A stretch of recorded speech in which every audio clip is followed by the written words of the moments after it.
الرحیم السلام علیکم ناظرین، آپ یوٹیوب چینل دیکھ رہے ہیں، میں عمران خان ہوں۔ یہ پہلی خبر جو ہے یہ سب سے بڑی خبر ہے، مجھے اس کی آج کنفرمیشن ہوئی ہے، اور یہ وہ لوگ ہیں جو زیادہ اپنی خبروں کے حوالے سے مشہوری نہیں کرتے اور چیزیں نہیں بتاتے کہ ایکچولی انہوں نے کیا رول پلے کیا ہے۔ یہ بہت سارے انسنگ ہیروز ہیں، یہ بہت سارے لوگ ایسے ہیں جنہیں آپ جانتے بھی نہیں ہیں، جو آپ کو سامنے دکھائی بھی نہیں دیتے، اور وہ اوورسیز پاکستانی کہیں نہ کہیں کام کر رہے ہوتے ہیں۔ یعنی ساجد تارڑ آج کل پاکستان تحریک انصاف سے بہت تنگ ہے، یہ اپنے آپ کو ڈونلڈ ٹرمپ کا مشیر کہتے ہیں، اور پاکستانی میڈیا بھی ان کے پیچھے اس چکر میں لگا ہوا تھا۔ تو پاکستان میں تو کوئی بھی آ جائے بہروپیہ، اس کے پیچھے سارے لگ جاتے ہیں۔ تو ساجد تارڑ صاحب بھی یہ کہہ رہے ہیں کہ ایسا لگتا ہے یہ پاگل پن ہے کہ اوورسیز پاکستانی جو ہے، خاص طور پہ جو امریکہ میں ہے، انہوں نے اس کو جہاد سمجھ لیا کہ عمران خان صاحب کی مدد کرنی ہے۔ تو اب جو میں آپ کو خبر دینے والا ہوں یہ بہت امپورٹنٹ اور بڑی خبر ہے۔ وہ یہ ہے کہ 26 تاریخ کو جب اسلام آباد میں قتل عام ہوا تھا نا، تو اسی دن، کیونکہ امریکہ میں دن بعد میں آتا ہے، پاکستان میں پہلے آتا ہے، یہاں بہت کچھ 10-12 گھنٹوں کا فرق ہے، بہت لمبا ٹائم گزرتا ہے، پھر امریکہ میں وہ وقت آتا ہے۔ تو جب یہاں پہ قتل عام ہو رہا تھا تو اس وقت امریکہ میں ایکٹیویٹی شروع ہو گئی تھی، اور پاکستان میں جو کچھ بھی ڈی چوک میں ہوا 26 تاریخ کو، جب امریکہ میں وہ وقت آیا 26 تاریخ کا، اس کے بعد تو امریکہ کے اندر پاکستانی امریکنز اسی روز ہنگامی طور پر ریپبلکنز جو پارٹی اب الیکشن جیتی ہے، ڈونلڈ ٹرمپ کی پارٹی، ان کی جو اسٹیبلشمنٹ ہے اس کے ساتھ ملے اور تفصیلی ملاقات میں انہیں ساری صورتحال سے آگاہ کیا تھا۔ اس کے بعد اگلے 48 سے 72 گھنٹوں میں جو پاکستانی اوورسیز وہاں پہ موجود ہیں، پاکستانی امریکنز، ان کے ساتھ رچرڈ گرینل کی بھی ملاقاتیں ہوئی، وہ بھی انگیج ہو گیا، اور وہ اب تک پوری طرح سے متحرک ہے۔ اور میں کیونکہ اب یہاں تک پہنچا ہوں اور میری لوگوں سے بات چیت ہوئی ہے، اور انہوں نے کنفرم کیا ہے کہ جی ہماری جو 26 نومبر کو یہاں پہ جو کچھ بھی پاکستان میں ہوا تھا، ہم نے ریئل ٹائم میں ساری انفارمیشن امریکہ کی جو آنے والی انتظامیہ ہے، حکومت ہے، ان کو ہم نے سب کچھ بتا دیا تھا۔ رچرڈ گرینل انہی دنوں میں ایکٹیویٹ ہوا تھا۔ اب میں آپ کو جو خبر دے رہا ہوں یہ بڑی خبر ہے اور اس کی کنفرمیشن ہے، اور حکومت کے لیے پریشان ہونے کی بات اس لیے ہے کہ رچرڈ گرینل نے اب تک جو کچھ بھی کیا ہے یا جو کچھ بھی کہا ہے وہ انفرادی حیثیت میں نہیں کیا۔ ان کے کہنے کا انداز اپنا ہو سکتا ہے، لیکن جو کچھ بھی رچرڈ کر رہے ہیں یہ وہ انفرادی حیثیت میں نہیں کر رہے۔ میں صرف آپ کو یہاں پہ یہ بتا دیتا ہوں کہ جو کوئی بھی اسے ایک انفرادی یا ایک آدمی کا فیل سمجھنے کی غلطی کر رہا ہے، وہ بالکل ویسے ہی کر رہا ہے جیسے بعض اوقات کبوتر بلی کو دیکھ کر آنکھیں بند کر لیتے ہیں نا کہ اب میں بلی کو نظر نہیں آؤں گا، وہ مجھے کھائے ہی کیسے، اور بلی اسے کھا جاتی ہے۔ تو یہ وہی معاملہ ہے کہ رچرڈ گرینل اکیلا نہیں ہے، نہ ہی اس کی اکیلے کی پالیسی ہے،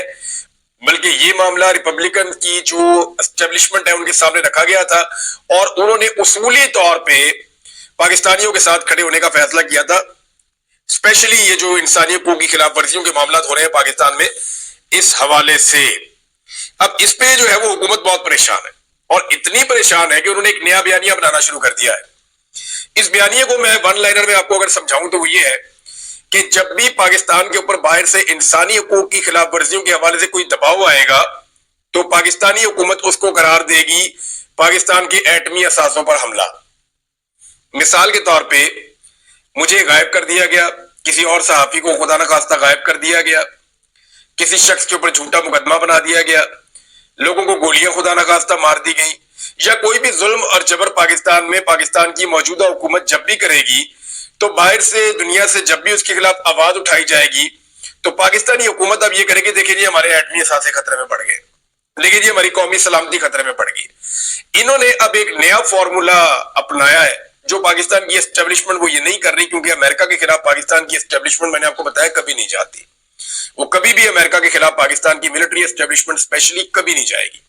ہاں، پاکستان کی جو سیاسی حکومت ہے وہ اب یہ کرے گی کہ جب بھی کوئی انسانی حقوق کی بات کرے گا، جب بھی کوئی جبر، فسطائیت، ظلم کی بات کرے گا، جب بھی کوئی جبری گمشدگیوں کی اور باقی چیزوں کی بات کرے گا تو اس کو فوری طور پہ جو پاکستان کی حکومت ہے وہ قومی سلامتی کا مسئلہ بنائے گی۔ دیکھیں پاکستان کی قومی سلامتی کا مسئلہ ہے، بیرونی مداخلت ہو رہی ہے۔ انسانی حقوق کا معاملہ جو ہوتا ہے وہ کبھی بھی کسی ملک کا اندرونی معاملہ نہیں ہوتا، وہ ایک عالمی مسئلہ ہوتا ہے، ایک عالمی المیہ ہوتا ہے، اور اس کے خلاف کوئی بھی آواز پوری دنیا میں اٹھا سکتا ہے۔ ہاں، حکومتیں گرانا، حکومتوں کو بدلنا، اپنی مرضی کے بندے لانا،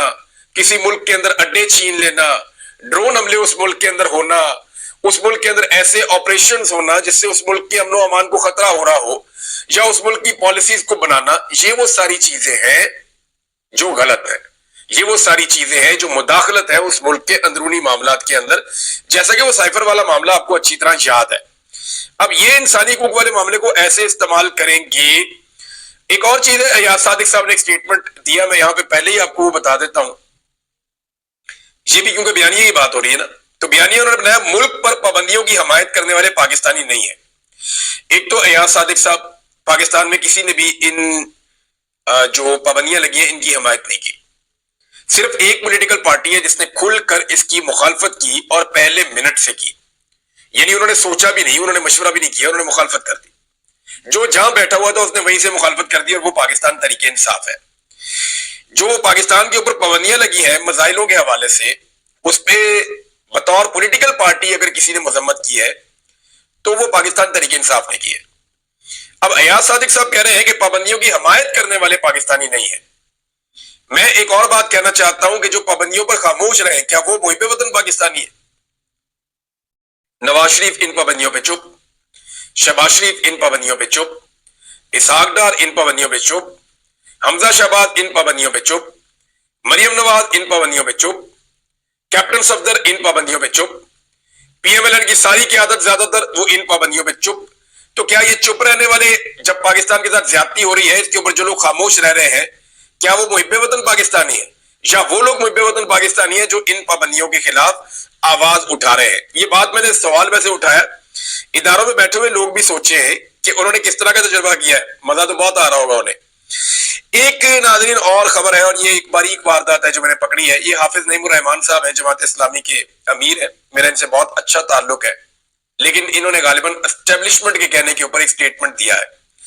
اس وقت دیکھیں پاکستان کی اسٹیبلشمنٹ اور حکومت امریکہ کو خوش کرنے کی کوشش کر رہی ہے۔ وہ یہ جانتے ہیں، پاکستان سب جانتے ہیں پاکستانی، کہ جب بھی امریکہ میں کوئی بھی حکومت آئے، چاہے وہ ٹرمپ کی ہو، جو بائیڈن کی ہو، اوباما کی ہو، بش کی ہو، کسی کی بھی ہو، وہ ہمیشہ پرو اسرائیل ہی ہوگی۔ اسرائیل کی بڑی انویسٹمنٹ ہے، بڑی محنت ہے امریکہ میں، انہوں نے بڑی لابنگ کی ہوئی ہے، تو جو بھی حکومت امریکہ میں آئے گی وہ اسرائیل کے پرو ہوگی، یعنی وہ اسرائیل سے محبت کرنے والی ہوگی، جو بھی آئے گی۔ ایسی کوئی حکومت میں نے دیکھی نہیں جو اسرائیل کے ساتھ پیار نہیں کرتی امریکہ کی، تو لازماً جو اب حکومت آ رہی ہے وہ بھی پیار ہی کرے گی ان سے، جو پہلے تھی وہ بھی پیار ہی کرے گی۔ تو یہ پیکج جو پاکستان میں تیار کیا جا رہا ہے کہ ہم آپ کو کیا دے سکتے ہیں، اب اس کے لیے ضروری سمجھا گیا کہ عمران خان سے اس موقع پر اسرائیل کے خلاف بیانات دلوائے جائیں، حالانکہ وہ جیل کے اندر بند ہے۔ حافظ نعیم الرحمان کا سٹیٹمنٹ دیکھیں، بانی پی ٹی آئی جیل سے اعلان کریں کہ اسرائیل کو نہیں مانتے، اور انہوں نے کہا حکومت اور پی ٹی آئی کے درمیان مذاکرات کی حمایت کرتے ہیں اور چاہتے ہیں کہ بانی پی ٹی آئی آج جیل سے اعلان کریں کہ اسرائیل کو نہیں مانتے۔ اب سوال میرا یہ ہے حافظ نعیم الرحمان صاحب سے، اسٹیبلشمنٹ کے کہنے پہ آپ نے یہ ڈیمانڈ تو ڈال دی، آپ نے سوچا ہے کہ انہوں نے یہ ڈیمانڈ ڈلوائی کیوں آپ سے؟ میں آپ کو بتاتا ہوں۔ دیکھیں یہ جو عمران خان صاحب ہیں، کیا انہوں نے کبھی زندگی میں کہا کہ میں اسرائیل کو مانتا ہوں اور فلسطین کو نہیں مانتا؟ کیا پاکستان میں کسی اور لیڈر نے اسرائیل کے خلاف اور فلسطین کے حق میں اتنی آواز اٹھائی جتنی عمران خان نے اٹھائی؟ کسی نے بھی نہیں کیا۔ عمران خان نے اس کی قیمت بھی چکائی ہے۔ موجودہ حکومت کے وفادار جو ہیں وہ اسرائیل میں جاتے ہیں اپنا وفد لے کر، حکومت میں جو بیٹھے ہوئے لوگ ہیں حافظ نعیم الرحمان ان سے نہیں کہہ رہے کہ اسرائیل پہ بات کرو۔ کتنی باریک واردات ہے، دیکھیں آپ، جو حکومت کے اندر جماعتیں بیٹھی ہوئی ہیں، حکومت کے اندر جو لوگ بیٹھے ہوئے ہیں جو جاتے ہیں اسرائیل کے اندر، ان کے وفادار لوگ اسرائیل کے اندر اپنا وفد لے کر بھی جاتے ہیں، ان کو حافظ نعیم الرحمان نہیں کہہ رہے کہ تم کہو کہ تم اسرائیل کو نہیں مانتے۔ وہ جو آدمی جیل میں بیٹھا ہوا ہے جو بار بار یہ بات کرتا رہا ہے اس کو کہہ رہے ہیں کہ نہیں تو کہہ، وجہ کیا ہے؟ حافظ نعیم الرحمان صاحب حق کے ساتھ تو کھڑے ہی نہیں ہوئے، جب اسرائیل کے لیے، جب فلسطینیوں کے لیے مظاہرہ ہوا اسلام آباد میں اور جو ظلم اور جبر ہوا مشتاق احمد صاحب کے اوپر، وہاں کہاں تھے حافظ نعیم الرحمان صاحب؟ انہوں نے تو ساتھ نہیں دیا ان کا، انہوں نے تو اپنی سیاست کی۔ تو اب یہ باریک واردات اس لیے ڈلوائی جا رہی ہے کہ پاکستان کا موجودہ رجیم امریکہ کو یہ قائل کرنا چاہتا ہے جی ہم آپ کے لیے کر گزریں گے جو آپ کہیں گے، یہ عمران خان نہیں کرے گا، یہ بات یاد رکھیں۔ تو اس طرح کی باریک وارداتیں ڈال رہا ہوں، عمران خان ویسے بھی نہیں کرے گا، عمران خان ویسے بھی نہیں کرے گا، یہ ساری دنیا جانتی ہے، لیکن اس وقت یہ ایک باریک واردات ہے میں نے آپ کو بتا دی ہے جو ڈالی گئی ہے اور ڈلوائی گئی ہے حافظ نعیم الرحمان صاحب سے کہ جیل میں بیٹھے ہوئے آدمی سے گارنٹیاں مانگو جو حکومت میں بیٹھے ہوئے ہیں ان سے کسی قسم کی کوئی گارنٹی مانگنے کی ضرورت نہیں ہے۔ ناظرین، ایک شادی چل رہی ہے اور نواز شریف کے پوتے کی، اور شہباز شریف کے بھی پوتے ہی لگے۔ میں نے ان کی تصویریں دیکھی ہیں، سب کے منہ ہی اترے ہوئے ہیں۔ یعنی آپ نواز شریف کا منہ دیکھ لیں، شہباز شریف کا منہ دیکھ لیں، پوتے کی شادی خوش ہو جاؤ۔ لیکن ہوا یہ ہے کہ یہ بیچارے بہت بدمزہ ہو گئے، انہوں نے اپنی ساری مقبولیت کو اپنے ہاتھوں سے آگ لگا دی۔ اب لوگ ان سے پیار ہی نہیں کرتے۔ یعنی اپنی شادی اور ایسے تہوار ہوتے ہیں جن میں سب لوگ خوش ہوتے ہیں،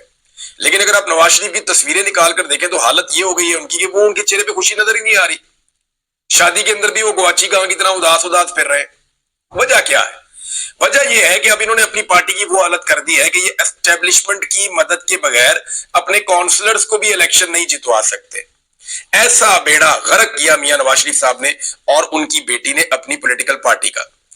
اور یہ کیونکہ گھر کی پارٹی ہے تو انہیں لگتا ہے کہ ہماری پارٹی ہم جو مرضی کریں۔ باقی جو بیچارے پارٹی کے اندر خون دے دے کے، جانیں مار مار کے، ڈنڈے کھا کھا کے، جن لوگوں نے بڑی جدوجہد کی ہے، جو لوگ تھک گئے پارٹی کا ساتھ دے دے کے، ان کا کوئی سٹیک نہیں ہے۔ ایک گھر کی جو ہے پولیٹیکل پارٹی ہے۔ رانا ثناء اللہ صاحب نے ایک مطالبہ اور ایک خواہش کا اظہار کیا کہ نواز، زرداری اور عمران خان ساتھ بیٹھ جائیں تو 70 سال کے مسائل 70 دنوں میں حل ہو جائیں گے۔ یہ بات بالکل ٹھیک ہے، اگر یہ تینوں لوگ بیٹھ جائیں اور باقی لوگ بھی بیٹھ جائیں اور وہ یہ فیصلہ کر لیں، فضل الرحمان کو بھی لے لیں، ساری پولیٹیکل قیادت بیٹھ جائے، جتنے بھی برے ہیں بھائی، سیاستدان تو ہے نا، عوام کا ووٹ تو ملتا ہے نا، چلے کسی کو 10 ووٹ بھی ملتے ہیں کیونکہ 10 بندے تو اس کے پیچھے کھڑے ہیں نا۔ ایسا تو نہیں ہے کہ بند کمرے کے اندر فیصلہ کیا اور پیل دیا پکڑ کے، یہ تو نہیں ہے نا۔ سیاستدان ہے تو بیٹھے اور بیٹھ کے فیصلہ کریں کہ بھی ہم آج کے بعد اسٹیبلشمنٹ کا سیاست کے اندر سے کردار زیرو کر رہے ہیں، آج کے بعد فوج کا ہم نے سیاست میں کردار ہونے ہی نہیں دینا۔ اس بات کو پوری طرح سے اگر یہ لوگ کلیئر کر دیتے ہیں تو یہ پاکستان کی بہت بڑی فتح ہوگی۔ لیکن یہ سارے اکٹھے ہوں گے کیسے؟ لیکن اس وقت ان کے پاس چوری کا مال ہے، زرداری صاحب کے پاس بھی اور نواز شریف صاحب کے پاس بھی۔ اگر یہ عمران خان صاحب کے ساتھ بیٹھنا چاہتے ہیں، جو ان کی بہت پرانی اور بڑی خواہش ہے کہ کسی طرح یہ عمران خان کے ساتھ بیٹھ کے ان کے ساتھ بات کر کے اپنی عزت کو بڑھائیں، کیونکہ اس وقت عمران خان کی پبلک میں بہت عزت ہے، اللہ رب العزت نے دی ہوئی ہے اور یہ ٹکے ٹوکری ہوئے ہیں۔ تو اگر یہ عمران خان کے ساتھ بیٹھنا چاہتے ہیں تو انہیں کم سے کم وہ چوری کا مال لوٹا دینا چاہیے فوراً۔ یعنی جو جعلی مینڈیٹ لیا ہوا ہے اس کو چھوڑ دیں، شہباز شریف سے کہیں جی اسمبلیاں تحلیل کر دیں، مریم نواز سے کہیں جی یہ جعلی حکومت چھوڑ دو، زرداری صاحب اپنا صدارت کا جو جعلی ہوتا ہے ان کو جعلی سیٹوں کے ساتھ ملا ہوا وہ چھوڑ دیں۔ تو یہ جعلی حکومتیں ختم کرنے کے بعد عمران خان کے ساتھ جا کر بیٹھ جائیں اور بیٹھ کر الیکشن کمیشن کی تشکیلیں نو کر دیں۔ 70 دن کیا 70 گھنٹے کیا، یہ تو 70 منٹ کا کام ہے، چیزیں تو سب کو پتہ کرنی کیا ہے۔ الیکشن کمیشن کی تشکیلیں نو کر دیں، اس کو بہتر کر دیں فوری طور پہ سارے مل کر، جو باقی چیزیں ٹھیک کرنی ہیں ان سب کو ٹھیک کر دیں، پاکستان میں نئے فری اینڈ فیئر الیکشنز کا اعلان کر دیں، اسٹیبلشمنٹ کو سیاست سے دھکا دے کے ہمیشہ کے لیے باہر نکال دیں، آئین کو اس کی اصلی حالت میں بحال کر دیں، پاکستان میں رول آف لا کو امپلیمنٹ کر دیں، پاکستان کے اندر احتساب کا ایک بہتر نظام بنا دیں تاکہ آئندہ جو بھی غلط کرے گا وہ پکڑا جائے گا، معیشت کی ایک پالیسی بنا دیں کہ جناب اس کے اوپر سارے چلیں گے اور اس کے اوپر سیاست کوئی نہیں کرے گا، اور جو بھی اسٹیبلشمنٹ کے ساتھ مل کر سیاست کرے گا یا اسٹیبلشمنٹ سیاست میں کودے گی تو سارے رل کے اس کا مقابلہ کریں گے۔ اگر یہ سارا کچھ ہو جائے تو یہ بڑی اچھی بات ہے، لیکن اس سے پہلے مجھے ذاتی طور پہ ایسا لگتا ہے کہ جو مینڈیٹ ہے نا چوری والا، اس کو چھوڑ دینا چاہیے۔ ناظرین، اس وقت صورتحال ایسی ہے کہ وزیر اطلاعات سے زیادہ کسی نے اپنے آپ کو اسٹیبلشمنٹ کا غلام نہیں بنایا۔ یعنی جو اگر وزراء کے اندر اگر آپ جوتے پالش کا مقابلہ دیکھیں تو سب سے بہترین زبردست انفارمیشن منسٹر نے کیے ہیں، کیونکہ 3 بڑے allegations D G I S P R نے لگائے تھے اپنی پریس کانفرنس میں، جن کے اوپر بڑا رولا پڑا تھا۔ نمبر 1، D G I S P R نے خیبر پختونخوا حکومت کی گورننس کے اوپر آواز اٹھائی تھی۔ نمبر 2، جو گولیاں چلائی گئیں وہ مظاہرین پہ ڈال دیا کہ انہوں نے چلائی تھی۔ نمبر 3، انہوں نے کہا جی تحریک طالبان پاکستان کو پاکستان کے اندر عمران خان صاحب ضد کر کے لے کر آئے تھے اور ان کی وجہ سے جو دہشت گردی ہو رہی ہے وہ ہو رہی ہے، انہوں نے یہ کہا۔ اب ان میں سے دیکھیں 2 معاملات تو بڑے کھل گئے۔ یہ جو ٹی ٹی پی والا معاملہ ہے یہ تو ایسا کھل گیا کہ اس کے اوپر پہلے ذرا رکے نا، ذرا ٹی ٹی پی والے معاملے میں خواجہ آصف کا ایک ٹویٹ ہے وہ آپ کو اس کے فوراً بعد میں بتاتا ہوں، وہ کھل گیا۔ اس کے بعد جو دوسرا معاملہ تھا گولیاں چلانے والا، سارے ثبوت لوگ سامنے لا کر انہوں نے رکھ دیے اور دودھ کا دودھ اور پانی کا پانی کر دیا۔ اب گورننس خیبر پختونخوا کا معاملہ، اس کے اوپر وائٹ پیپر جاری کر دیا عطا تارڑ نے۔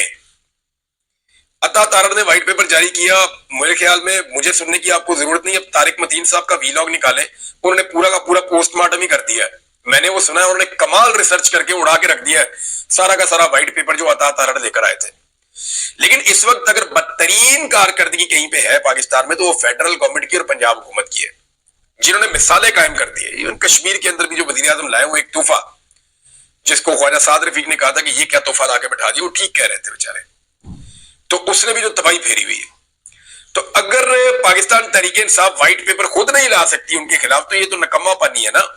تحریک انصاف اس وقت وہ پاپولیرٹی انجوائے کر رہی ہے جو عمران خان کی وجہ سے پارٹی کو مل رہی ہے, تو وہ کہتے ہیں ہاتھ پہ ہاتھ رکھ کے بیٹھو, کام ہی نہیں کرنا. اب یہ رسپانسبلٹی جو پنجاب کے اندر جو اپوزیشن ہے پی ٹی آئی کی, ان کی ہے کہ وہ وقتاً فوقتاً ان کو نہ صرف بے نقاب کرے بلکہ پورا ایک وائٹ پیپر جاری کرے سال کے اختتام پہ کہ جناب یہ بیڑا غرق انہوں نے اس ملک کا کر دیا اور اس صوبے کا انہوں نے کیا حال کر دیا.